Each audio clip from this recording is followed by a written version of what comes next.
You're watching the First Baptist Church of Marble Falls, Texas video podcast. To learn more about our church or to listen to an audio-only version of this sermon, please visit us online at fbcmf.org. Rethink Love. Rethink Love, everyone. Today we're beginning this new series. And this morning I want to give all of you an introduction to it. What I'd like to do is to kind of set the stage and help you to understand what we're going to be talking about in the next few weeks. And so I want to show it to you. Here are the next few weeks' topics on Sunday morning. Next week, Rethink Marriage. And then the week after that is Rethink Singleness. And then Rethink Infidelity. And then Rethink Sexuality. And we're going to talk about all of it. And I want y'all to know that traditionally, in churches that I grew up in, pastors never talked about that, ever. It was not appropriate. It was too intimate. It was too personal. And frankly, it just made everyone uncomfortable. And there is nothing that is less of a turn on than your preacher telling all of you to go be intimate. And so preachers just would not deal with it.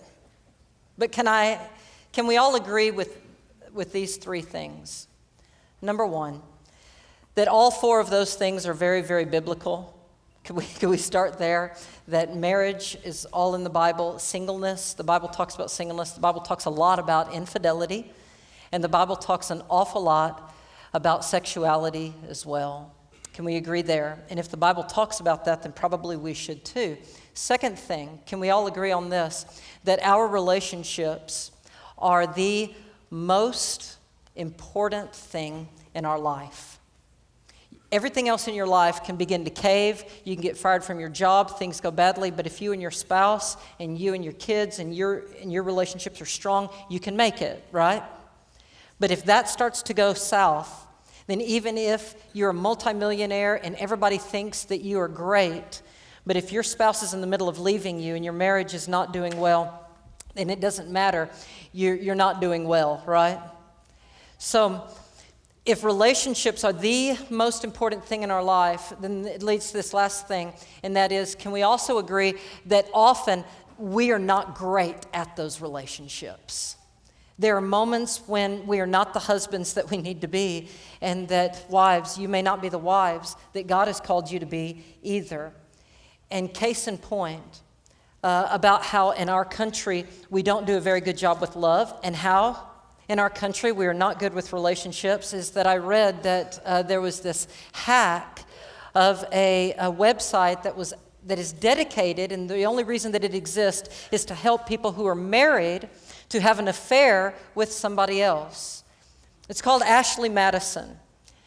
And in that website, anybody can log on if you're married, and it will help you the way that eHarmony helps to get people together. This will help other people to have affairs. And if that's not bad in and of itself enough, during this recent hack, it was discovered that over 32 million accounts were on this.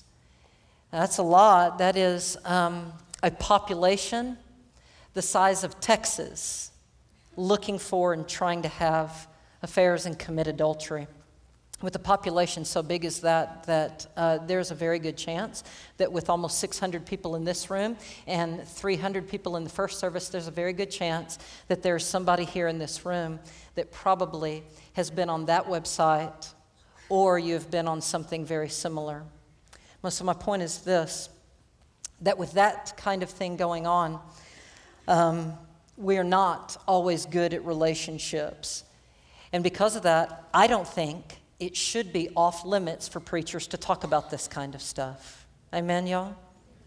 Right? Shouldn't be off limits for preachers to talk about this kind of stuff. But as a preacher does talk about it, here is something that he or she needs to remember, and that is, you cannot address all of this stuff if you have a massive amount of problems within yourself. Like, it'd be very wrong for me to be talking about all of this, and then it comes out next week that my name is on one of those lists. Man, and y'all hear about that kind of stuff happening all the time, don't you? All the stinking time.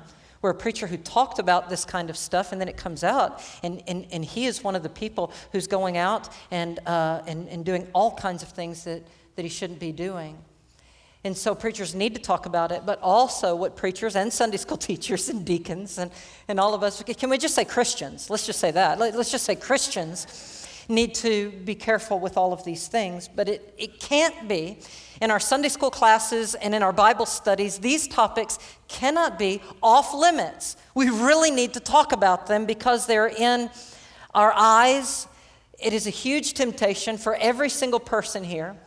And it's a big deal. And also we need to talk about it because there is not one little aspect of your life that is off limits to God's touch and God's ideal for your life. Not one little part. God speaks into your finances.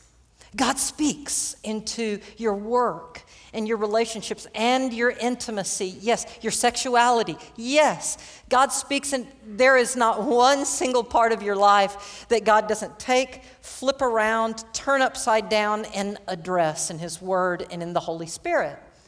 And so we're going to try and talk about it. And as we do, and as we talk about all of this, will y'all please keep something in mind? Parents, when you have to have the conversation with your kids, and you realize how much harder it is for you than it is for them. You know, you go and there's this intense conversation, and you're like, oh goodness, this is a lot harder for me than it is for my kids. This is kind of like that for me. This is harder for me than it is for you. And also I recognize my own limitations in talking about all of it. In the first worship service, especially, we had a couple that came afterward, and one of them has cancer and the other one is just loving his wife, and they've been married 60 years. And so they come up to me and they say, what are you going to teach us about this? And in the reality, absolutely nothing. Would you like to preach the sermons? And so some of you really have this kind of thing together. And man, all I'm doing is confirming and affirming your relationship. But y'all know what? Not everybody in this place has it together so well. And we need to deal with it. And so if you're okay with it, and if you're ready, say amen. Amen. All right, let's rethink love. The Bible tells us that God is love, and then He commands us to love other people the same way that He loved us. Now, God's kind of love is very, very different from the world's kind of love. God's kind of love is not something that you're walking along one day and you just kind of trip and you say, I fell in love. The way that you would fall or trip into something, that's very, very different than God's kind of love. We often talk about love happening to you when the chemistry is right. And when you're sitting out here and it's 4th of July and all the fireworks are going off, you're there and you begin to hold pinkies first. And then you move to the hands, and oh man, it's just beautiful, and all of a sudden the romance, and it's just the chemistry is there, and you look into one another's eyes. It's like you go into the crowded ballroom, and there's the love of your life, and your eyes meet, and you just know, and it all is working out. Did you ever ask someone before you got married? Did you ever ask your mom or dad or a grandparent or maybe a friend, Dad, how do I know if I'm really in love?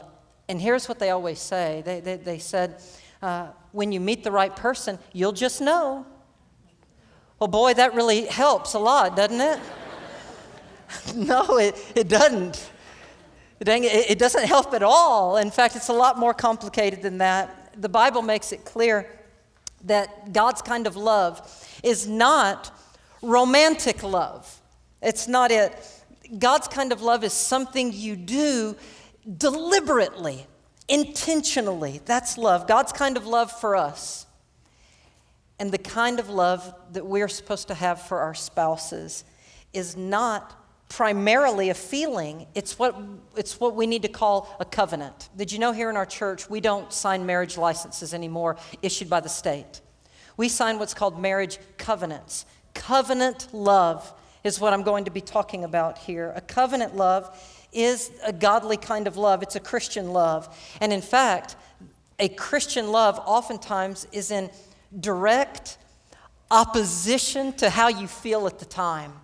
You may not always feel like loving, but a Christian love loves even though you don't feel like it. And that's why Jesus says, I'm commanding you to love, because love is not a feeling. It's in direct opposition sometimes to how you feel. It's a command. Jesus said, my command is that you love one another. Now, y'all, if love was just a feeling, could Jesus say that? Can Jesus command an emotion or a feeling? No. Love is not primarily an emotional feeling. If love were a feeling, or if you could command emotions, then it would have worked when your parents told you, you better get glad and you better be happy when I'm asking you to do this. You're going to do this work and you're going to love every minute of it. That really worked, didn't it? I mean, all of a sudden you turned to your parents and you said, I am happy. Yes, thank you for helping me. Thank you for commanding this great joy, and now I'm overflowing. No, it doesn't work that way. You can't work that way. So Jesus commanded this thing called love. And that means love is not primarily a feeling.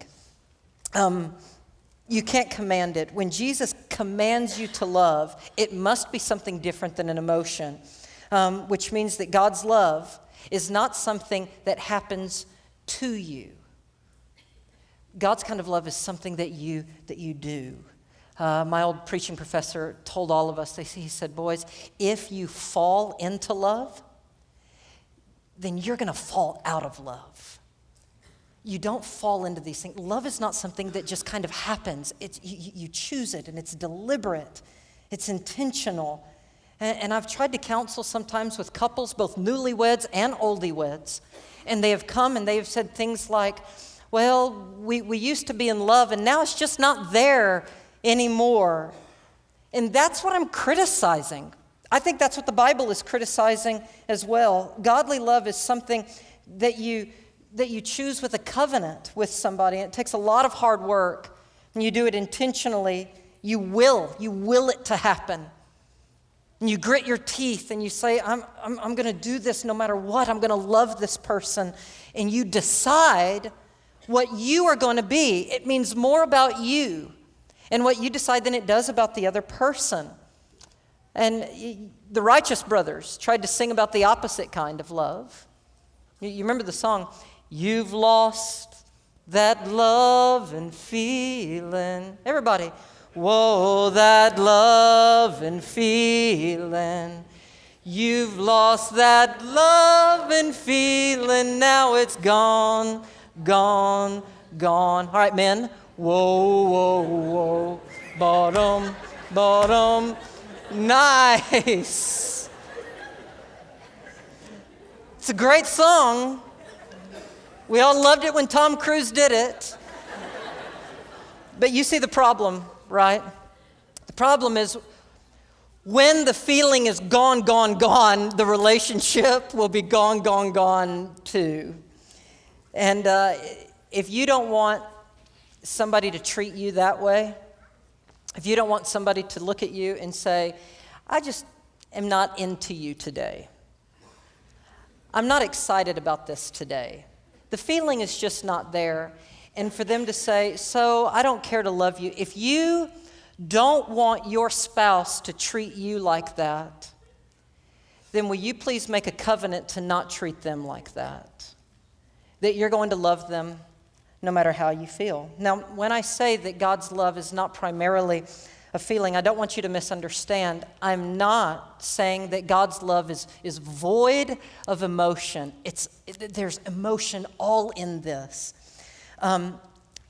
God's love produces emotion. What overflows and comes from God's love is emotion, not the other way around. It's not that love flows out of emotion. It's that emotion flows out of love. And here is a great passage to demonstrate this. In John 15:11, I have told you this. He's talking about loving one another. I've told you so that my what? Joy, emotion. So that my emotion, joy, might be in you. And that your emotion, your joy, may be overflowing, complete. The word complete here is a word that kind of means overflowing. When you have immense emotion that flows out of love, a kind of covenant love.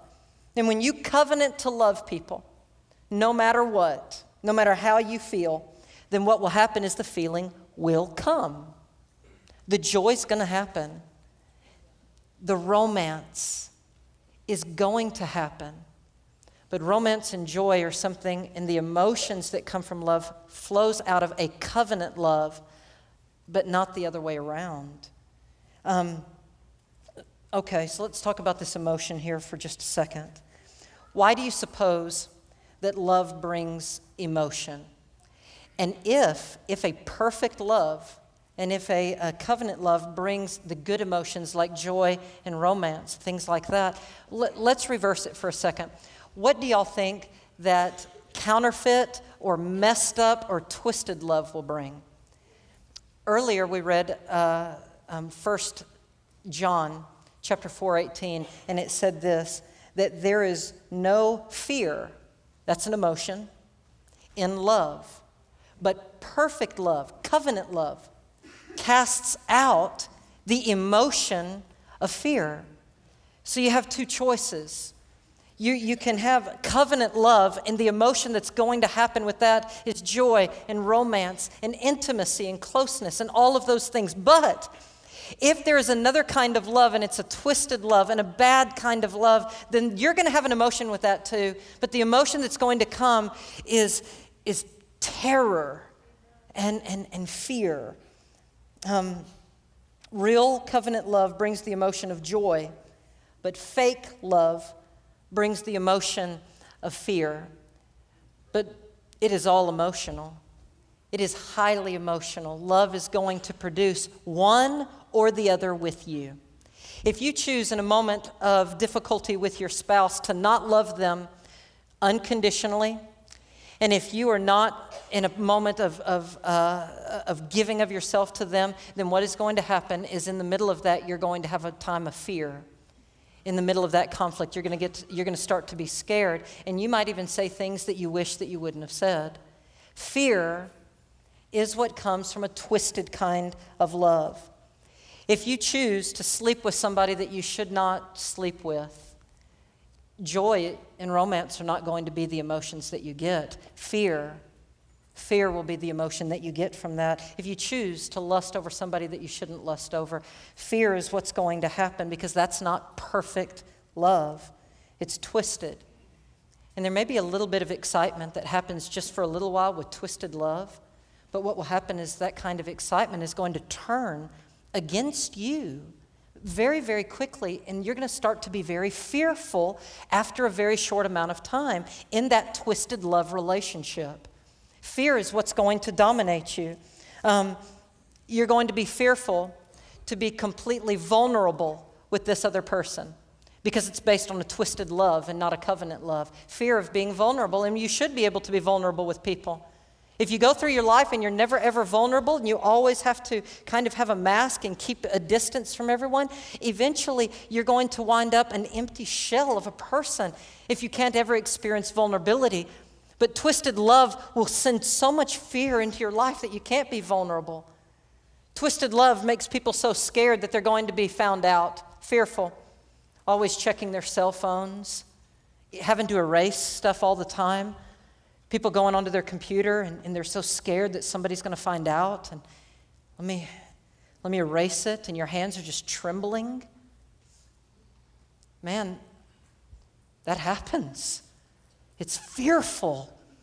It's twisted love brings an emotion, And the emotion is called fear. There is a fear of being embarrassed, that I can't, really be with this person in ways that I wish that I could because I'm embarrassed. What if they laugh at me? What if my body is not what it needs to be? All of these fears. What if they turn against me eventually and I'm embarrassed? Also, here's another fear. There's the fear of isolation and loneliness. That twisted love means that this person may not be all that committed to you, and yet you're really into them. And then they turn around and they walk out on you. And you're always scared, what if they leave me? What if they walk out on me? Twisted love brings all of these kinds of fears. And you can't have great intimacy. And that's what I want for you. And that's what God wants for you. He wants you to have great intimacy. And you cannot have great intimacy when fear is in the way. You have to have perfect love, covenant love. And then fear goes away. And whenever there is the absence of fear, now you have space for another emotion. The emotions of romance, the emotions of joy, the emotions of intimacy are going to be great because you have space for those things because you have covenant love with one another. Well, let me give a quick disclaimer, though, about covenant love. Covenant love will not keep you out of conflicts and arguments with one another. There are moments of frustration in every successful marriage. And I want y'all to know that a lot of you may need to communicate and argue a little bit more. I had a couple that came in. I'm going to tell this several times, I think, because it's just a great story. I had a couple come into the office one day, and they've been married for a long time. And the guy comes in, and he goes, I want you to know, Ross, that we have a great marriage and that we have never, ever had an argument. I said, wow, that's good. And I looked over at the wife, and I said, is that true? She lowered her head, and she goes, yeah, it's true. You see what's going on, don't you? He won't let her have the argument.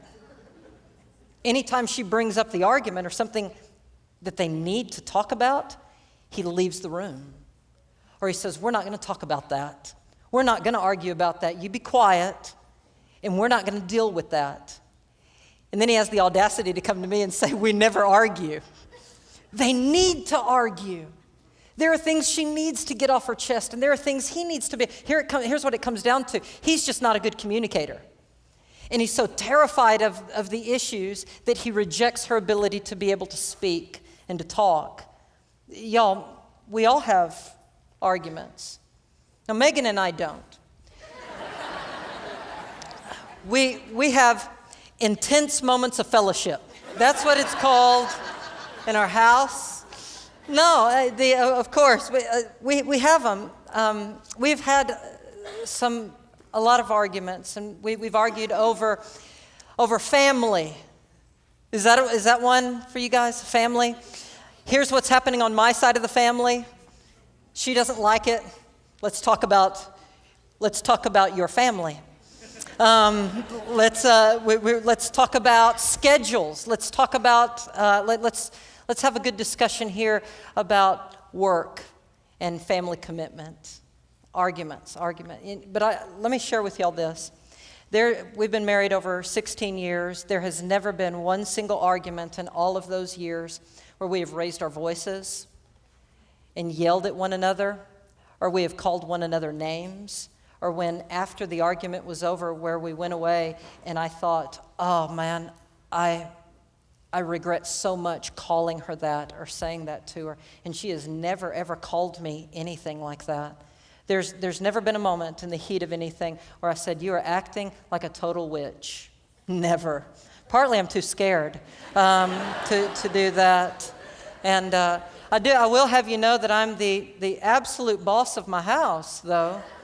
The boss. One day I had Megan begging me, man, to get out from under the bed and fight like a man. And we're good. You know what word? I don't know why. There is a certain word that I don't like to be called, and it's not a bad word necessarily, but it hurts my feelings. If you really want to hurt my feelings, here's what you call me: a jerk. I don't know why. It's not necessarily a bad word, but there's something about it where if Megan ever said, you're just a jerk, man, that would just cut me. And thank you for never, ever calling me that. And I'm not going to call her things either. And so here's the thing: a covenant marriage. A covenant marriage is going to have arguments with one another, and we're going to deal with things, but when we do, I covenant with you that in the middle of this discussion that I'm going to control myself and I'm not going to hurt you in the middle of it. And please, would you covenant with me the same way? That you can speak your mind, you can tell me things, but you're not going to hurt me either. And sometimes you're going to be frustrated with each other, but you can work through it. In covenant love will help you to do that, to not harm each other in the middle of it. And when you have a mutual commitment with somebody in this covenant love, it's the most joyful and the most wonderful and the most liberating kind of relationship in the world, because you don't have to be afraid. You don't have to be afraid that if you said, I disagree with you, we're not on the same page. Perfect love drives out the fear that if I share my heart and my mind with this person, that she will turn around and say, then I'm leaving you and I'm going to take the kids with me and we're going to get divorced. Just because I said these things, no. You can talk to me and I can talk to you without the fear that you're going to bail. And without the fear, you see, perfect love drives out fear. It's gone. And then, in that kind of relationship, I am free to be myself. And I can even be vulnerable. And I don't have to worry that somehow you're going to hurt me. And you can be who you are too. And you know, this works at a church level. Where as a pastor, y'all can put me in a very, very good place if you will commit and covenant to love me in a way that you will never intentionally try to hurt me. You're not going to talk bad about me, and you're not going to try to hurt me because you covenant, and I'm going to covenant with all of you in that too. Covenant love is very different from the world's kind of love. Now, let me tell you something. There are a lot of people in this world, and they will not make that kind of commitment to you. Most of the people in this world, if they don't like how you look, if they don't like how you act, and if they don't feel like it, they're not going to work for your best interest. That's the norm of relationships in our world. And if you do something that they don't like, they will justify hurting you and harming you. And then once they have hurt you, then they're going to pat themselves on the back and say, I was justified in hurting that person. And they'll feel okay about it. There's not any remorse or any guilt. That's normal in the kind of relationships that we see in the movies and all over our world. That's what's the norm. Only Christian love is supposed to be abnormal. Very different from that.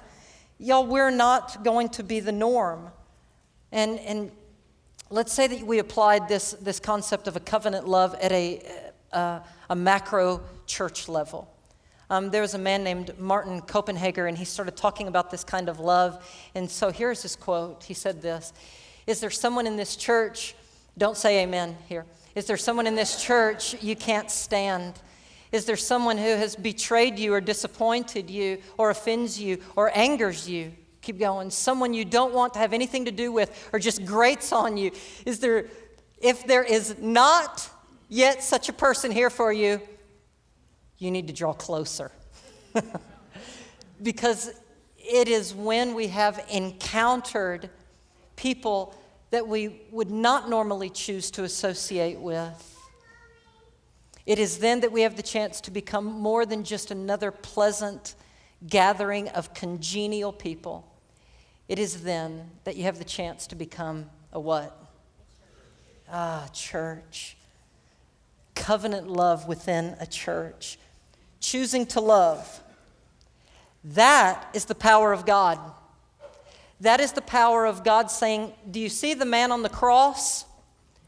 Do you see how he loves you and how he bleeds and how he gives his life? Do you see how he allows himself to be tortured on your behalf? Imagine for God to take that love and put it deep within your own heart to where you're able to love the way that Jesus loves. That is covenantal love. And then the overflow of that is joy and romance and intimacy and all of these things in a way that counterfeit love could never do. When counterfeit love brings an emotion of fear, covenant love brings the emotion of joy and romance. And so I want to finish with this, that in this great, great story of love, that Jesus' kind of love is not selfish love. Jesus' love is a fill 'em up kind of love, not a fill me up, drain them dry. Fill me up, but drain them dry as they're doing it. Listen to several scriptures here as it talks about fill them up, not fill me up, fill them up. God says, love each other as I have loved you. Greater love hath no man than this, than the kind of love that lays down his life for his friend. This is how God showed his love among us, that he sent his son to die on the cross so that we might have life. This is love. Not that we loved God, but that God loved us and he sent his son as an atoning sacrifice for the world. Do you hear it? Over and over again. Fill them up, not fill me up. God says it over and over again. It is an undying kind of love. You heard the story about the two fiancés. They're about to be married and they're sitting on a park bench and he has his arm around her and he says, sweetheart, I just want you to know that I love you with all of my being. And she said, really? And he said, absolutely. And she said, well, then would you die for me? And he thought for a minute and he said, no, I wouldn't die for you. And she's kind of offended by that. And she says, well, why not? And he looked at her and he tried to get all of his romantic moments up. And he said, because, darling, mine is an undying love. An undying, cheesy love. But you know what? An undying love really is what God has for us. So much of our world's love is selfish. It is an I'm empty, and so I'm going to find somebody out there who can please me and fill me up. I'm empty. I'm looking for somebody who will fill me. Is there a woman? Is there somebody who will give to me? And there's a rap song that says, come on, baby, make my day. I'm going to use you up and throw you away. And you say, man, those kids listen to an awful lot of trashy music. But you know what? Some of the songs that we listen to, they may not sound trashy. They sound really beautiful, but they still have this fill me up, drain them dry kind of lyric to it. One of my favorite songs is by John Denver. It's called Annie's Song. You fill up my senses like a night in the forest, like a mountain in springtime, like a walk in the rain. You fill up my senses. It gets to the climax and says, you fill up my senses. Come, fill me again. Did you hear it? Drain them dry. Fill me up. It's not what a marriage is supposed to be about. It's not what covenant love is. People will stand before me and they're about to get married. And I share it with them on that day. Will you promise to love each other? Covenant love. For better or for worse? In cancer and in health, in heart disease and in health. When your hair falls out and when you're beautiful. When you're not very happy. When you're sad. Do you promise to love one another in adversity when you are working nonstop and you're never coming home trying to put food on the table? Will you love me? Will you love me in adversity and prosperity? And to be true and loyal as long as you both shall live? Would you say, I do? And they say, I do. And then a few weeks later, it's all about, you meet my needs. And the other person says, no, you haven't met my needs in a long time, so why would you think I would meet your needs? And they begin to drain each other dry. And here is the ultimate danger when you are drained dry. And it is that when the conflict comes, and you know that the conflict is coming, if you are here today and you have been drained completely dry because your spouse is all about fill me up, drain you dry, then when the conflict comes, somebody whose love tank is on empty will not be able to survive the conflict. The conflicts and the arguments will kill a couple whose love tanks are on empty because they've been draining each other dry. But when your love tank is on full and you have been pouring into each other and your love has been a covenant love where you said, it's not about me, I'm giving myself to you. When it's a godly love and you say, I am not looking for you to make my life better. I am in this, darling, so that I can make your life better. I'm pouring myself into you. Then that person's love tank is going to be on full. And when the conflicts come, you will be able to stand and your marriage won't crash. It's going to be fulfilling. And let me tell you, men, the romance will be there.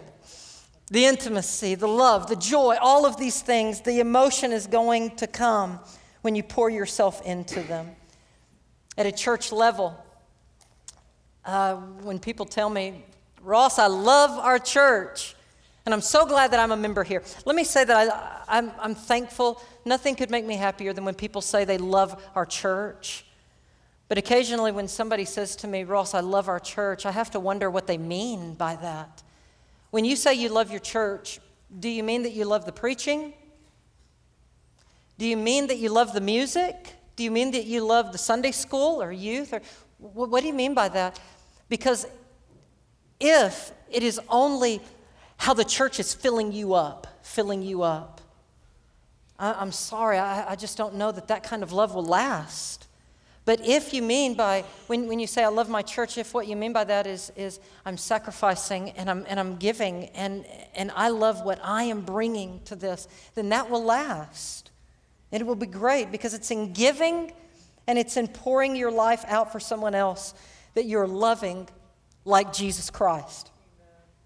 And that's when you're going to find the real joy and when you will find romance.